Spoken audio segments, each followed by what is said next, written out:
and welcome to Pakistan Today News from our London studio. I'm Chris Taylor. We begin in Rawalpindi, where the Inter-Services Public Relations Director General, Ahmed Sharif Chaudhry, has sharply criticized former Prime Minister Imran Khan. Speaking at a press conference, the DG ISPR described Khan's recent statements as anti-army rhetoric, claiming his narrative, allegedly supported by external actors, had evolved into a national security threat. He accused Khan of being driven by ego, suggesting the former premier believed that, without him, nothing would exist. The DG ISPR warned that any attempts to create division between the public and the armed forces would not be tolerated, reiterating that the military remains apolitical and represents all segments of society. In legal developments, former special assistant to the Prime Minister Shahzad Akbar has been declared a proclaimed offender by a Pakistani court. He is accused of sharing defamatory material on social media. Over multiple summons, Akbar reportedly failed to appear, prompting the court to issue an arrest warrant. Meanwhile, the National Cybercrime Investigation Agency, which initiated the case in July, has, along with government authorities, submitted formal extradition papers to the British envoy, seeking Akbar's return to Pakistan. Turning to Lahore, Aleema Khan, sister of jailed former Prime Minister Imran Khan, has urged journalists not to remain silent in the face of recent arrests targeting media professionals. She delivered the warning outside the anti-terrorism court after 2 journalists were booked over alleged disrespect involving another political figure. Aleema argued that continued silence could endanger media freedom across the country, stating that if the press does not raise its voice today, no one will be spared tomorrow. For more on the atmosphere in Lahore following these remarks, we're joined by our correspondent Drake Rowland, who is on the ground in the city. Drake, what's the situation there? Chris, the reaction in Lahore has been tense but measured.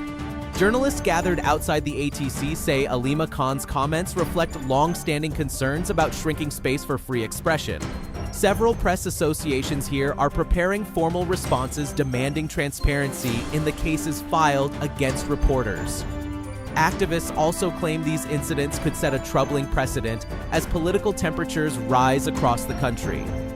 While no major demonstrations have been reported so far, the sentiment among media workers is one of growing unease. Thank you, Drake. In parliamentary affairs, National Assembly member Naveed Kumar has stated that the authority to choose the opposition leader rests squarely with the parliamentarians themselves, not with the Speaker of the National Assembly.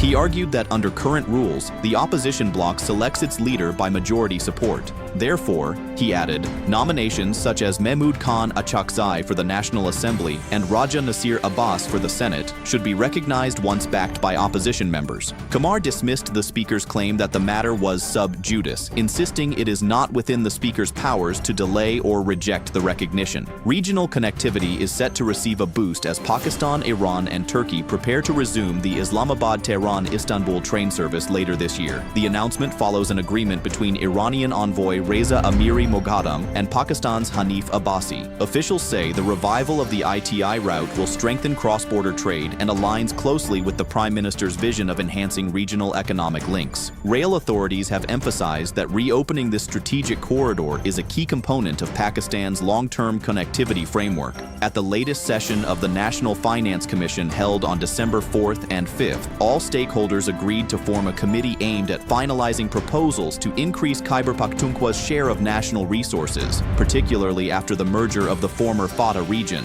Finance Minister Mohammad Aurangzeb chaired the discussions, underscoring the need for an equitable distribution formula. KP representatives argue that incorporating the merged districts raises their claim from roughly 14.63% to nearly 19.6%. Technical subgroups have also been established, with a specialized committee on merged district financing expected to report by mid-January 2026. In international developments, India and Russia have reaffirmed their commitment to expanding and diversifying bilateral trade despite growing U.S. tariff pressures on countries engaging deeply with Moscow. During talks between President Vladimir Putin and Prime Minister Narendra Modi, both leaders reiterated plans to grow annual trade to $100 billion by 2030. They also discussed strengthening defense cooperation, energy ties, and securing long-term fuel supplies for India. The 2 leaders stressed that Washington's tariff decisions will not deter their strategic partnership, describing the relationship as both reliable and future-focused. That's all for now. You're watching Pakistan Today News. I'm Chris Taylor.